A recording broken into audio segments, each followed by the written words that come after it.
Satu bahan peledak bom jenis mortir aktif ditemukan masyarakat di perkebunan Desa Laikit, Kecamatan Dimembe, Kabupaten Minahasa Utara. Ketua Desa Laikit pastikan bom tersebut sudah dimusnahkan tim Gegana Brimob Polda Sulut. 5, 4, 3, 2, 1. Masyarakat Minahasa Utara belum lama ini dihebohkan dengan adanya bom mortir yang ditemukan pemuda di lokasi perkemahan karya pemuda Gemim Desa Laikit, Kabupaten Minahasa Utara pada Sabtu 1 Juni 2024.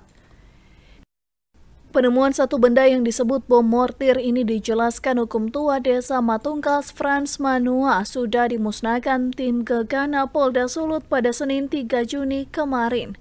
Ketua juga menjelaskan lokasi yang nantinya akan dijadikan tempat perkemahan pemuda Gemim ini dipastikan sudah steril dan tidak ada lagi sejenis bom tersebut.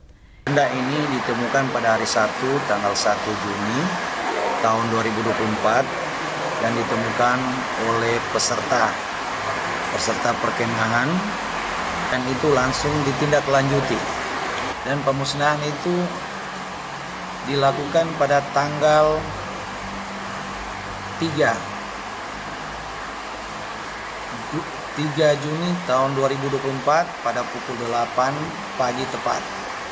Diketahui bahan peledak bom jenis mortir ini diperkirakan sudah berusia puluhan tahun, di mana dicurigai bom jenis mortir ini peninggalan pada zaman perang penjajahan. Dari Minahasa Utara, Brian Numbo melaporkan untuk Kawan WA TV.